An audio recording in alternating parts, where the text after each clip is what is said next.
दोस्तों, हमारे मन में गंदे विचार क्यों आते हैं? हमारे नहीं चाहने पर भी हमारे मन में गंदे विचार आते रहते हैं। लेकिन क्यों? मन ही हमारा सबसे बड़ा दोस्त है और मन ही हमारा सबसे बड़ा शत्रु है। जब हम अपने मन के हिसाब से चलते हैं तो मन हमें भटका देता है, और जब हम अपने मन को संतुलित कर लेते हैं तो जीवन में हम सब कुछ पा लेते हैं।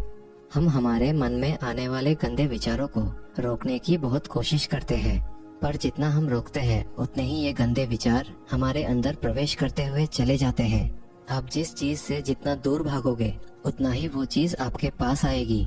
इसीलिए उस चीज से भागो मत, उस पर अपना संतुलन कायम करो।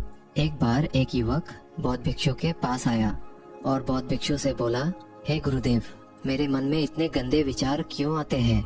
मैं नहीं चाहता कि मेरे मन में गंदे विचार आए, पर मेरे मन में हमेशा काम वासना के विचार आते रहते हैं और मैं इनके बारे में सोच सोच कर बहुत परेशान हूँ।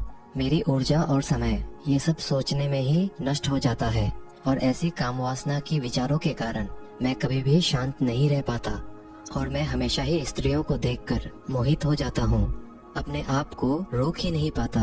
बौद्ध भिक्षु मुस्कुराए और उन्होंने उस युवक से पूछा, क्या तुम्हें पता है ये काम वासना होती क्या है?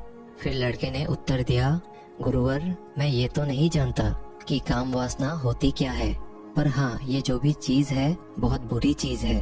फिर बौद्ध भिक्षु ने उस युवक से कहा कि सबसे पहले तो तुम्हें ये समझना है कि काम वासना होती क्या है, कि प्राकृतिक रूप से जो भी चीजें हमारे अंदर है वो बुरी नहीं है। हमारे जीवन में उसकी कुछ न कुछ जरूरत है। वासना कोई बुरी बात नहीं है, ये तो हमारे मन की एक भावना है जो हमें किसी न किसी चीज की कमी का एहसास करवाती है, और फिर हम उस चीज को पाने के लिए उस चीज की ओर आकर्षित हो जाते हैं। जैसे अगर तुम्हारे पास धन की कमी है तो तुम्हारे अंदर धन पाने की वासना उत्पन्न हो जाएगी।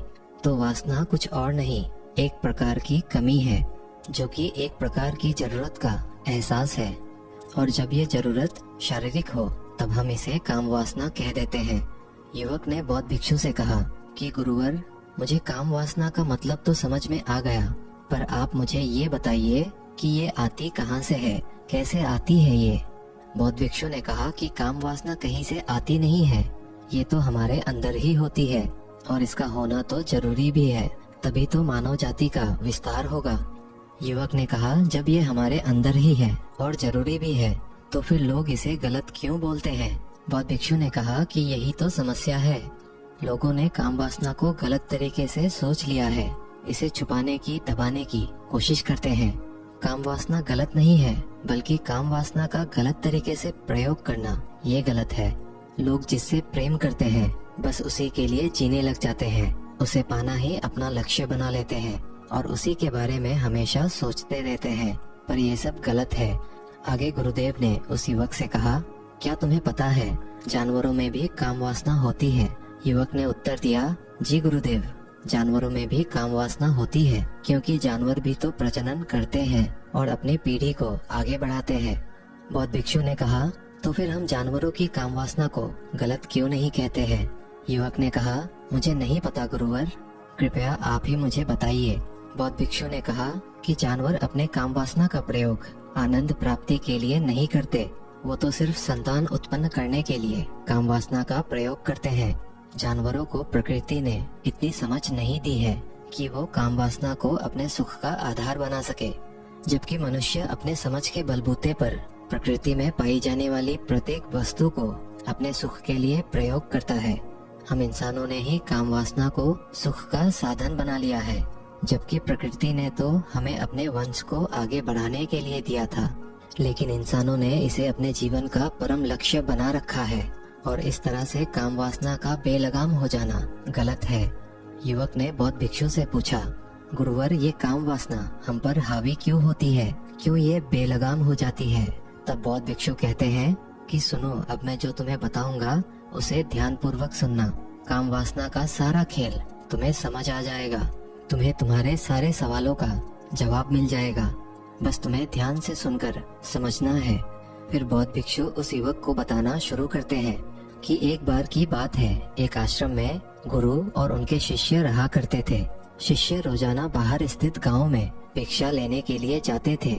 उस आश्रम का एक शिष्य जो गांव में भिक्षा लेने के लिए जाता था, उस रास्ते में एक नदी पड़ती थी। वो शिष्य रोज उसी रास्ते से भिक्षा लेने के लिए जाता था। एक दिन उस शिष्य ने देखा कि एक लड़का पेड़ के पीछे छिपा हुआ है। वो शिष्य उस लड़के के पास गया और उससे जाकर बोला, भाई तुम इस पेड़ के पीछे छिपकर क्या देख रहे हो? लड़के ने कहा, अरे तुझे नहीं दिख रहा क्या कि मैं क्या देख रहा हूँ? तब शिष्य ने नदी की तरफ देखा। वहाँ पर कुछ लड़कियाँ पानी भर रही थी। वो लड़कियाँ 14-15 साल की होंगी। तब शिष्य ने उस लड़के से कहा, अरे भाई वहाँ पर तो लड़कियाँ पानी भर रही हैं, इसमें छिपकर देखने वाली क्या बात है? तब वो लड़का शिष्य की तरफ देखकर उससे कहता है, अरे पागल, तुम्हें दिखाई नहीं दे रहा क्या कि कैसे ये परियां नदी से पानी निकाल रही हैं? जरा उनकी अदाओं को तो देखो, कोई भी घायल हो जाए। उनके कोमल शरीर को देखो, उनकी पतली कमर मटके को उठाते समय बल खाती है और उनके बाल उनके कमर पर कैसे लहरा रहे हैं, मानो सुंदरता बिखरी पड़ी हो। शिष्य ने फिर नदी की तरफ देखा और इस बार वो देखता ही रह गया। अभी तक तो उसे कुछ भी नजर नहीं आ रहा था और बिल्कुल निर्भय था। उसे किसी भी बात का कोई डर नहीं था, लेकिन अब वो छिपने लगा और उन लड़कियों को देखने लगा जैसे उसने कोई अपराध कर दिया हो। और जब वो शिष्य छिपकर देख रहा था, तभी वो अंदर से कांप गया और उसने कहा कि ये मैं क्या कर रहा हूँ? मैं जो कर रहा हूँ वो सही नहीं है, मुझे यहाँ से चले जाना चाहिए। और फिर वो जल्दी वहाँ से चला गया। वो आश्रम पहुँच जाता है। आश्रम पहुँचकर वो अपने कार्यों में लग जाता है, लेकिन जो वो अभी देखकर आया था वही दृश्य उसके आंखों के सामने बार बार आ रहा था। उसका मन फिर से वही सब कुछ देखने के लिए लालायित हो रहा था। अब उसका किसी भी काम में मन नहीं लग रहा था। रोज सुबह होते ही वो जल्दी ही आश्रम से भिक्षा के लिए निकल जाता और उस नदी के पास वाले वृक्ष पर जाता जहाँ पर वो लड़का पहले से मौजूद रहता था। उसके साथ मिलकर लड़कियों को छुप छुप कर देखता था। अब वो शिष्य रोज ही ऐसा करने लग गया। ये उसका रोज का काम हो गया था।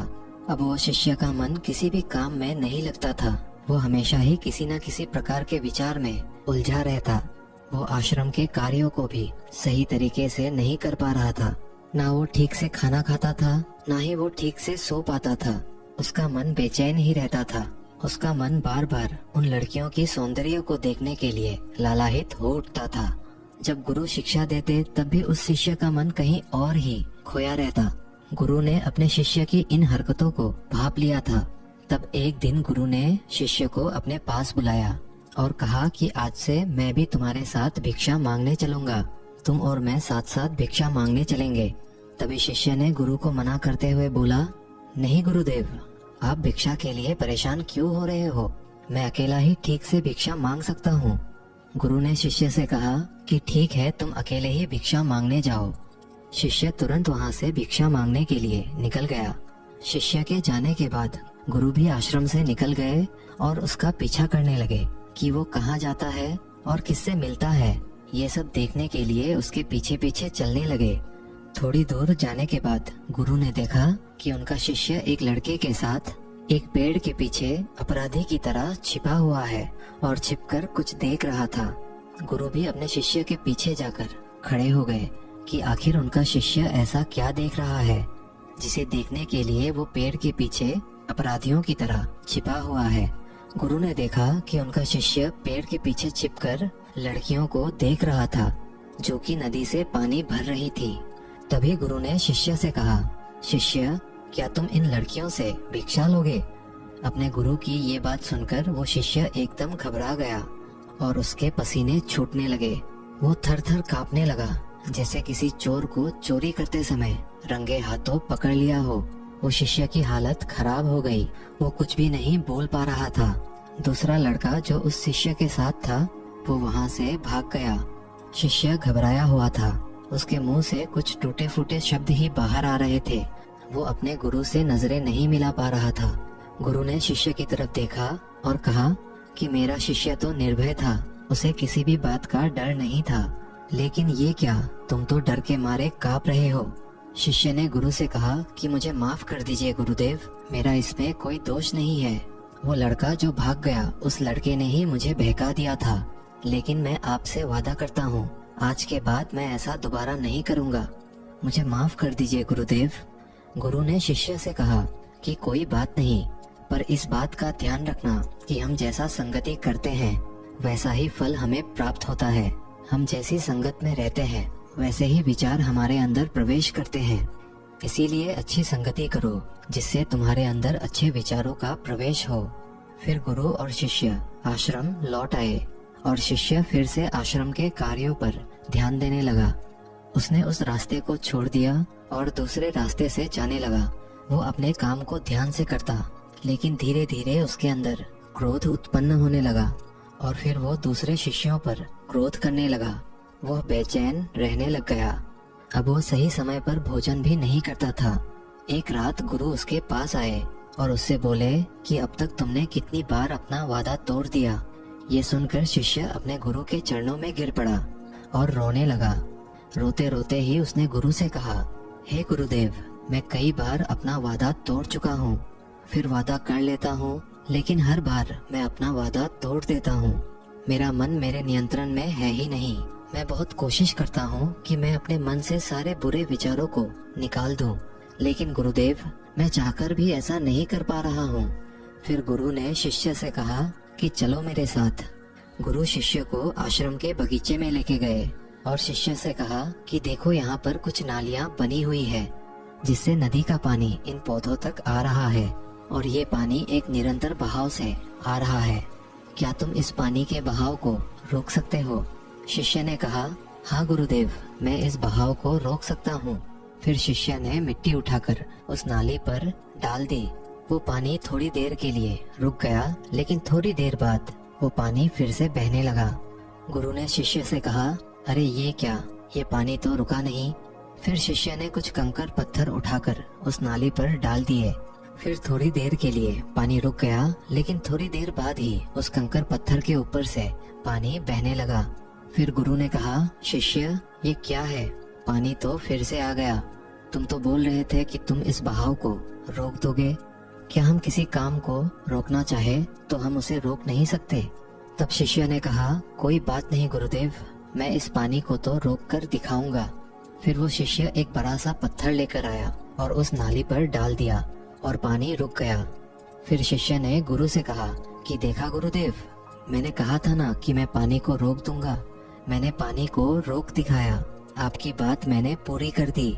गुरु मुस्कुराए और बोले, अच्छा, जरा ध्यान से देखो पानी रुक गया क्या?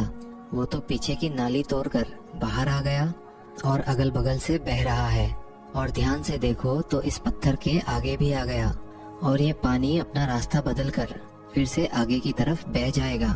और फिर थोड़ी देर बाद वैसा ही हुआ। फिर गुरु ने शिष्य को समझाया कि तुम्हारे साथ भी तो ऐसा ही चल रहा है। तुम बार बार प्रयास कर रहे हो, बड़े से बड़ा प्रयास कर रहे हो, पर हर बार तुम्हारा प्रयास असफल हो रहा है। इस तरह से अगर तुम प्रयास करोगे तो हमेशा असफल ही रहोगे। तुम कितना भी बड़ा पत्थर रख लो, लेकिन पानी तो अपना रास्ता बना ही लेगी। ये सब देखकर शिष्य निराश हो गया। फिर शिष्य ने गुरु से कहा कि हे गुरुदेव, क्या कोई तरीका नहीं है जिससे मैं इन गंदे विचारों से बाहर निकल सकूं और ये मेरे मन में आए ही नहीं। गुरु शिष्य को एक नदी के पास ले गए जहाँ से उस नाली में पानी आ रहा था। गुरु ने शिष्य से कहा, वो पानी इसी नदी से आ रहा है। अगर हम यहीं से उस रास्ते को बंद कर दे जहाँ से ये पानी उस नाली पर जा रहा है, तब क्या हम पानी को रोक नहीं सकेंगे? शिष्य ने गुरु से कहा, हाँ गुरुदेव, ऐसा अवश्य ही हो सकता है। मैं इस पानी को यहीं से बंद कर देता हूँ, तब आगे की नाली पर पानी जाएगा ही नहीं। फिर शिष्य ने नदी से जाने वाले रास्ते को बहुत मेहनत करके पत्थर मिट्टी डालकर बंद कर दिया और गुरु से कहा, गुरुदेव, मैंने पानी को बंद कर दिया है, अब ये पानी बगीचे में जाएगा ही नहीं। तब गुरु ने कहा कि शिष्य, अगर पानी बगीचे में नहीं जाएगा तो पेड़ पौधों को पानी कहाँ से मिलेगा? उन पेड़ पौधों को तो पानी की आवश्यकता है और उन पेड़ पौधों में कुछ पेड़ पौधे तो ऐसे हैं जिनको रोज पानी की आवश्यकता है। वो तो मुरझाकर मर ही जाएंगे, उनका क्या होगा? पानी तो हमें खोलना ही होगा।